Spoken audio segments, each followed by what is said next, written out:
Daulatpur railway station पर एक रात की गहरी अंधकार में विभिन्न ऑटो ड्राइवर खड़े थे। आवागमन के साथ ही ये ड्राइवर पैसेंजर को उनके मंजिल की ओर ले जाने का काम कर रहे थे। जैसे जैसे रात बढ़ी, ज्यादातर ड्राइवर अपने घरों की तरफ रवाना हो गए, जिसके परिणाम स्वरूप दौलतपुर रेलवे स्टेशन पर सिर्फ थोड़ी ही भीड़ बची। इसी दौरान एक ऑटो ड्राइवर राजन ने भी अपनी आवागमन की तैयारी की।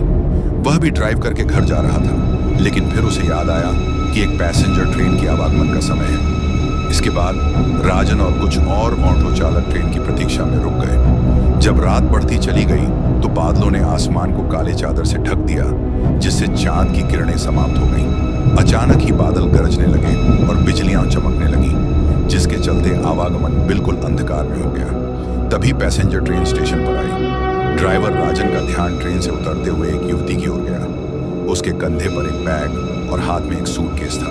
युवती सीधे राजन के पास आई और बोली, मुझे शिवनगर कॉलोनी जाना है। राजन ने कहा, रात के समय बहुत ही देर हो चुकी है, इसलिए किराया 1000 रुपये होगा, लेकिन अगर आप सुबह जाना चाहती हैं तो मैं सिर्फ 500 रुपये में ही आपको छोड़ दूंगा। युवती ने जवाब दिया, मुझे अभी जाना है। युवती ने कहा, मैं आपको अभी 500 रुपये देती हूँ, क्योंकि मेरे पास अभी सिर्फ 500 रुपये ही हैं। मैं आपको घर पहुंचकर बाकी के पैसे दे दूंगी। राजन ने उसके प्रस्ताव को स्वीकार किया और बोला, मैडम आप ऑटो में बैठिए। रास्ते में राजन ने लड़की से बात करने की कोशिश की, लेकिन वो गुमसुम सी ही थी और हाना में बस जवाब दे रही थी। करीब आधे घंटे के सफर के बाद राजन ने युवती को उसके पते पर पहुंचा दिया। युवती ऑटो से उतरते ही जल्दी से अपने घर की ओर चली गई और राजन से कहा कि मैं आपको बाकी के 500 रुपये देने आती हूँ। 5, 10, 15 मिनट बीत गए। राजन करीब आधे घंटे जितना इंतजार करता रहा, किंतु वो युवती पैसे देने के लिए नहीं आई। अब राजन ने सोचा कि मुझे देर हो रही है, क्यों ना मैं उस युवती के घर पे जाकर पैसे ले लूं।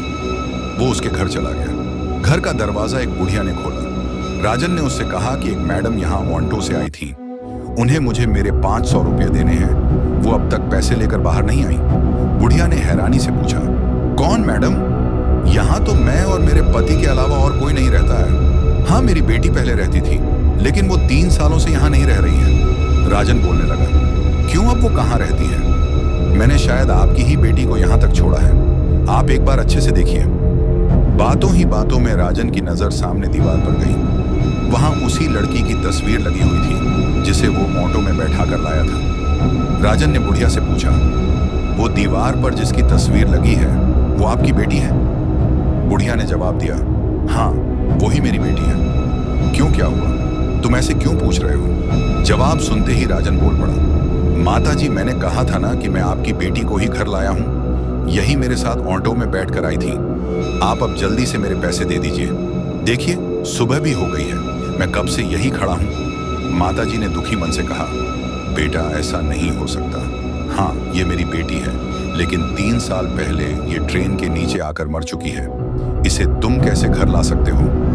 ये सुनते ही राजन के होश उड़ गए। वो तेजी से वहां से भागा। जैसे ही वो ऑटो के पास पहुंचा तो देखा कि उसकी सीट में 500 रुपये रखे हुए थे। उसकी आंखों में आंसू आ गए। उसने वो पैसे भगवान के सामने रखे और मंत्र का जाप करते हुए आगे की ओर बढ़ गया। उसके मन में आया कि आज तो सवारी बैठाने और पैसेंजर ट्रेन के लालच में मेरी जान जाते जाते बची है।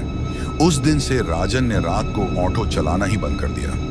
वो सिर्फ दिन के समय सवारी लाता व ले जाता और रात को घर में आराम से सोता है। दिन में काम करने के साथ ही रात को आराम करना भी उतना ही जरूरी होता है। कभी कभी हमें ज्यादा लालच भारी पड़ सकता है,